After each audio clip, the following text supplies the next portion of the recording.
Hello hello les filles, alors bienvenue sur la page YouTube de Woman of God Inspire. Alors aujourd'hui je suis là pour vous raconter mon témoignage par rapport à ce fameux sujet que j'aborde en ce moment sur ma page Instagram, c'est l'amour de soi.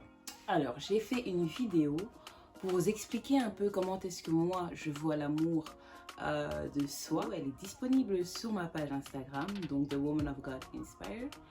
Et nous avons également eu un live super avec Daïna, qui a donc une page qui s'appelle Femme moderne de foi sur Instagram. Vous pouvez aller la suivre, c'est vraiment très intéressant.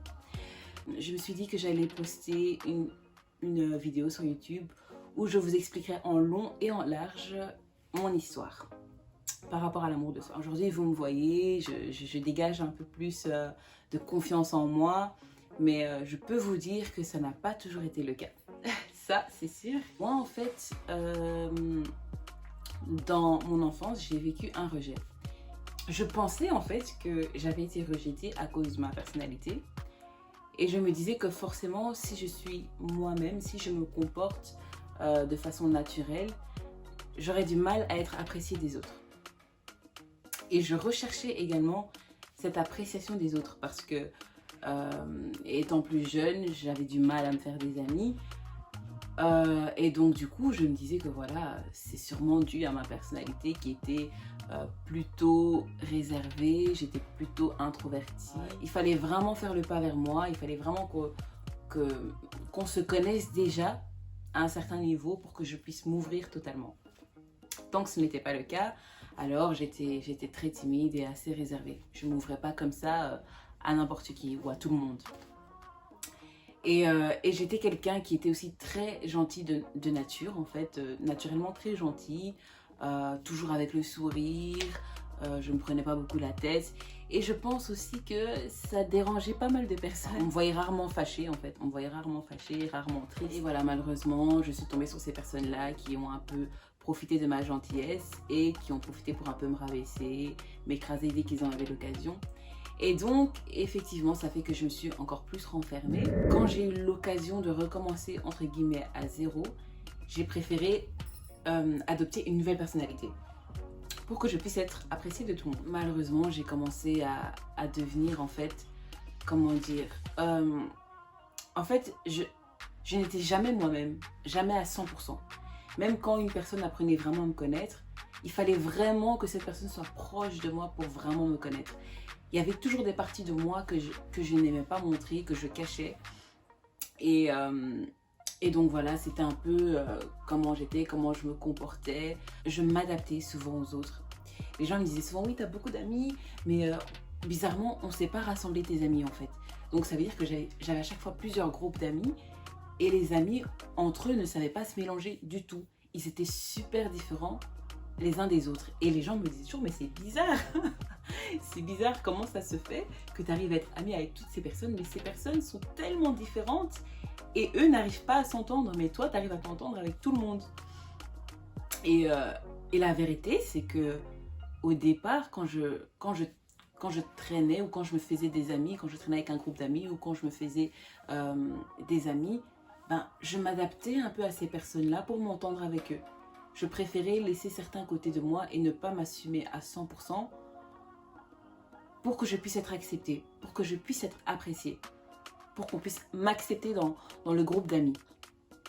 Et en faisant ça, je pouvais en fait adopter plusieurs personnalités à chaque fois, juste pour pouvoir plaire en fait aux gens. Et oui, c'est incroyable. Ça existe, oui, ça existe. Après, c'était pas à un degré énorme, mais c'est vrai que voilà, j'avais tendance à ne pas montrer certains côtés de moi parce que je savais que par exemple dans ce groupe d'amis, ça ne pouvait peut-être ne pas plaire et que dans un autre groupe d'amis, ça plairait. Donc, je savais quoi montrer, comment me comporter avec qui. Et malheureusement, je ne m'assumais pas à 100%. Je n'assumais pas mon avis, tout ce que je pensais à 100%. Je n'assumais pas tous les aspects de mon caractère à 100%. Et c'est bien dommage parce que vraiment, à un moment donné, quand tu veux tellement plaire aux gens, en fait, tu t'oublies. Tu t'oublies et tu te perds dans toutes ces personnalités, tu sais plus qui tu es en fait, tu perds ton identité en fait à vouloir tout le temps s'adapter aux autres, vouloir tout le temps s'effacer un peu pour qu'on puisse t'apprécier, ne pas trop parler pour qu'on puisse t'apprécier. Non, à un moment donné, tu te perds totalement dans ce jeu de rôle et, euh, et tu t'épuises, clairement. Tu t'épuises à vouloir toujours en fait courir derrière l'amour de tout le monde. Honnêtement, je pense que à un moment aussi, tu réalises que tu t'es tellement donné pour les gens, enfin, tu t'es tellement donné pour être apprécié des gens, mais tu n'as rien reçu en retour. Tu n'as rien reçu en retour, ou ces personnes ne donnent pas autant pour toi, ou ces personnes te tournent le dos du jour au lendemain. Et c'est pas leur faute parce que eux ne savent pas que toi tu n'es pas toi-même. Eux ne savent pas tous ces efforts que toi tu fais pour leur amitié en fait.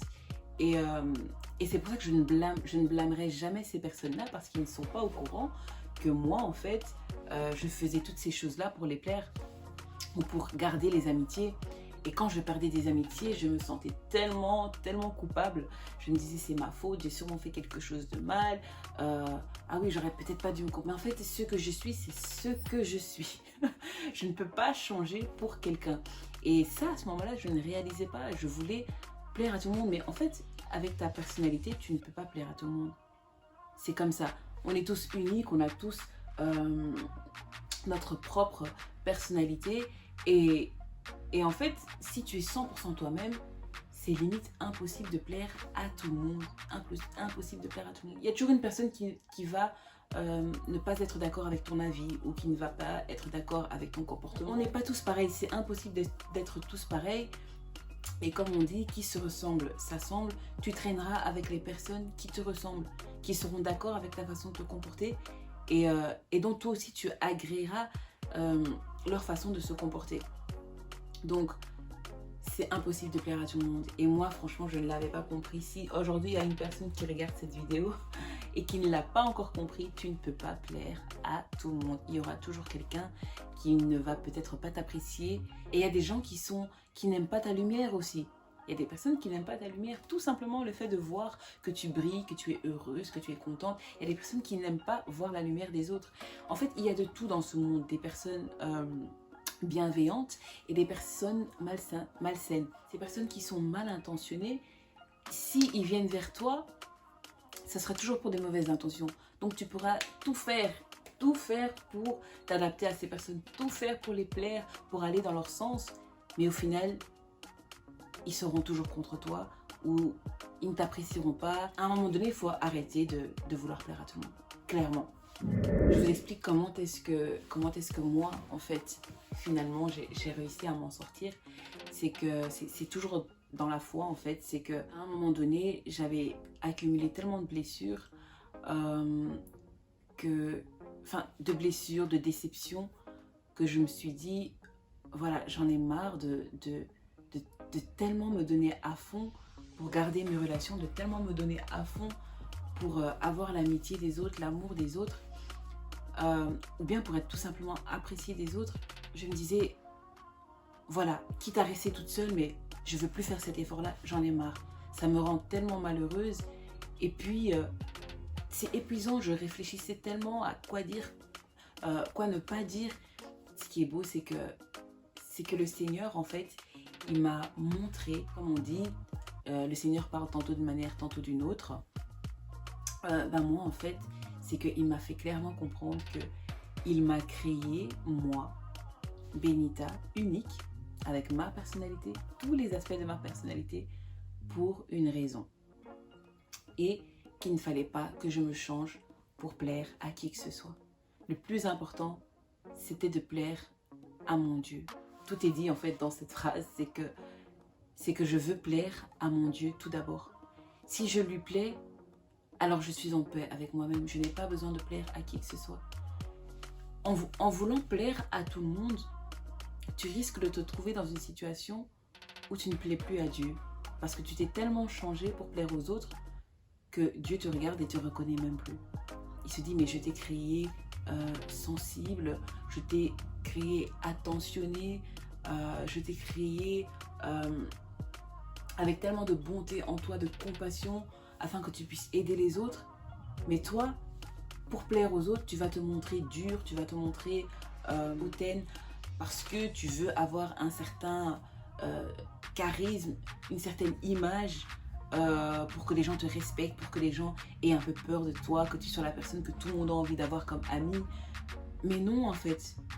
Si Dieu t'a créé sensible, si Dieu t'a créé avec beaucoup de compassion, c'est peut-être parce qu'il veut t'utiliser avec ces qualités-là, afin que tu puisses aider peut-être d'autres femmes, d'autres personnes, pas forcément les femmes, mais que tu puisses tout simplement aider d'autres personnes, qu'avec tes yeux de compassion, tu iras vers les gens pour les aider. Et c'est peut-être pour ça que Dieu t'a donné ce côté-là. Mais si toi, tu rejettes ces côtés-là, en fait, tu manques en fait ton appel, tu manques ton identité et ta destinée en même temps. C'est pourquoi Dieu t'a créé, en fait. Voilà, j'ai compris toutes ces choses, j'ai compris que tous ces côtés de moi étaient utiles. Dieu les avait mis en moi pour une raison et qu'il ne fallait pas que je me change pour plaire aux autres, mais qu'il fallait que je plaise à mon Dieu et que je fasse plutôt sa volonté que la volonté des autres personnes, tout simplement. La société dans laquelle on vit nous met à chaque fois dans des critères. Vous devez vous comporter comme ci, vous devez être comme ça. En fait, moi, je me dis oui, c'est bien.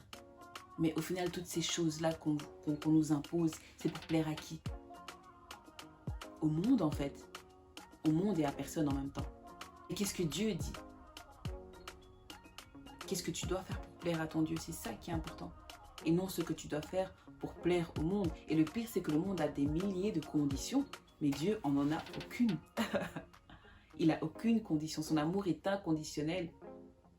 Et c'est ça l'importance. J'ai compris qu'il y avait un Dieu qui m'aimait pour la personne que j'étais. Sans faire des efforts, comme il m'avait créé, comme ça, il m'aimait. Il connaissait déjà les défauts que j'allais avoir. Comme dans le live, on a parlé des défauts, mais on a dit que les défauts étaient en fait des points d'amélioration. Et Dieu voit ces défauts comme des points d'amélioration. Il est patient avec nous et il se dit, oui, je t'ai créé comme ça. Ce sont des défauts que tu as, mais en fait, ce sont des points d'amélioration. Tu es en train de t'améliorer petit à petit et ça peut prendre du temps. Personne n'est parfait. La perfection est un processus. On avance, on cherche en fait à arriver à cette perfection. Et on travaille nos défauts, on les travaille. Dieu nous aime comme ça. Il voit en fait, avec ses yeux de compassion, il voit tes défauts comme des points d'amélioration et il a cette patience d'attendre que tu vas les travailler petit à petit. C'est comme ça que tu dois te voir toi aussi. Si tu veux t'aimer, c'est comme ça que tu dois te voir. En te disant que je ne suis pas parfaite, je ne ressemble pas à l'image que les médias montrent, je ne ressemble peut-être pas du tout à cette image-là, donc je ne vais peut-être pas plaire à tout ce monde-là qui sont fixés là-dessus, mais je vais plaire à mon Dieu. Avec la personne que je suis, je vais plaire à mon Dieu. Je plais à mon Dieu. Et c'est ça le plus important. C'est vraiment ça le plus important. Une fois que j'ai compris ça, j'ai arrêté de mendier de l'amour. Quand tu veux être apprécié de tout le monde, c'est comme si tu mendies de l'amour en fait. Seigneur m'aime. Et si le Seigneur arrive à m'aimer, malgré toutes ces choses, ces défauts que je vois chez moi, ces points d'amélioration du coup que je vois chez moi, comment est-ce que Dieu fait pour m'aimer avec toutes les erreurs que j'ai fait du passé, avec tous les échecs que j'ai accumulés? Mais le Seigneur continue à m'aimer, il me trouve parfaite comme je suis, il m'aime comme ça. C'est que je suis en fait parfaite selon Dieu. J'ai été créée parfaitement en fait. Parfaitement, je suis parfaite selon mon Dieu. Il m'a créée comme ça et je suis parfaite pour lui. Et c'est ça qui est important.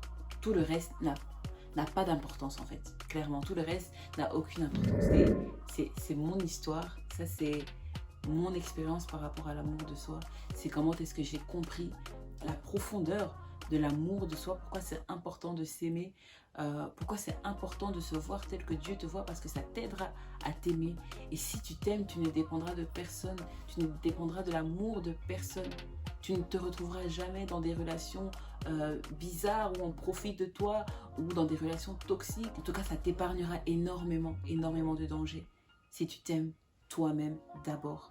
J'espère que ça vous a plu, j'espère surtout que ça vous a touché, que ça vous a peut-être appris quelque chose, que ça vous a apporté quelque chose.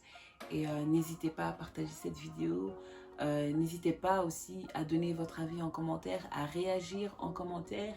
Et sur ce, Je vous dis à bientôt. Que Dieu vous bénisse.